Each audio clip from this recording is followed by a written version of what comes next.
I'm joined by Russell Jones, Westpac Global Head of Fixed Income Strategy. Russell, good to see you. I'm just wondering, will such an overwhelming mandate be enough to calm the markets in the immediate term? Because we know that Spain's government will not be voted in for, what, another month?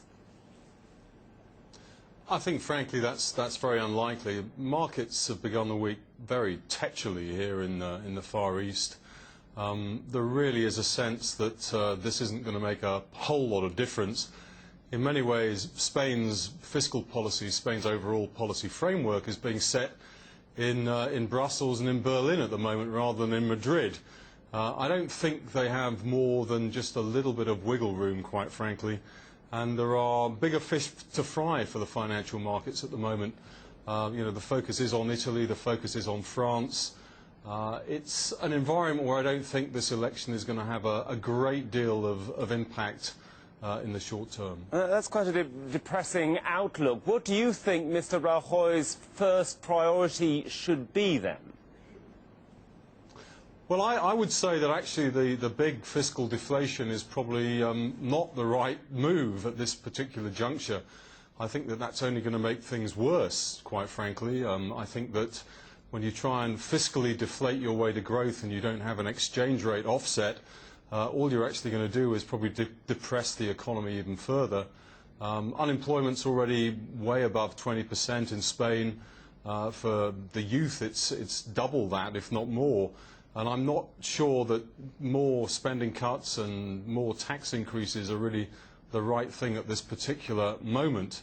I think that really we need a more broad, a more pan-European policy response than anything that one individual country can do at this juncture. I'd like to look at what the ECB might be doing next, but I do want to get your point of view on where the banks are in Spain at the moment. They're holding, what, some 300 billion euros of risk related to property. About half of that, I understand, is what they call troubled. What do you think should happen there? Do you think the banks should be recapitalised? Do you think there should be a bad bank created? Is that the answer? I certainly think recapitalisation right across the Eurozone is something which has to occur. The only issue is precisely how that's done.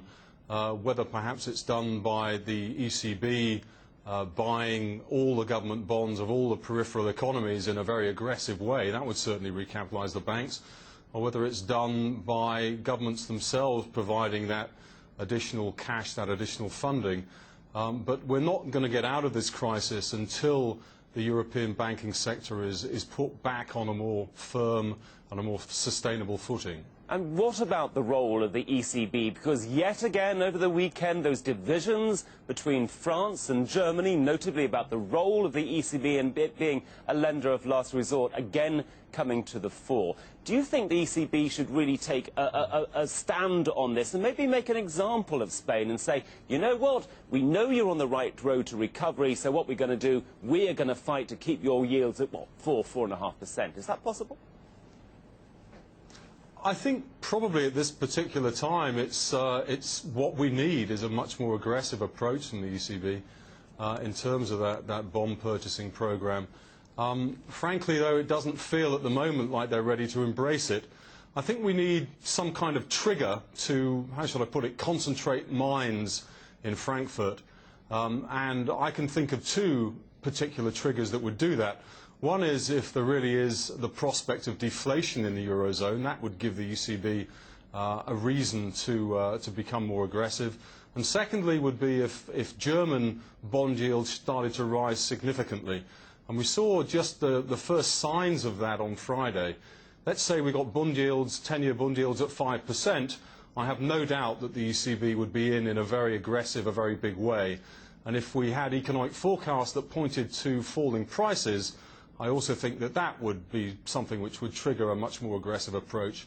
But we need some kind of catalyst, and at the moment it doesn't yet appear to be in place. You also see we're running out of triggers, but Russell Jones, Westpac Global Head of Fixed Income Strategy, I'm grateful to you. Thanks very much.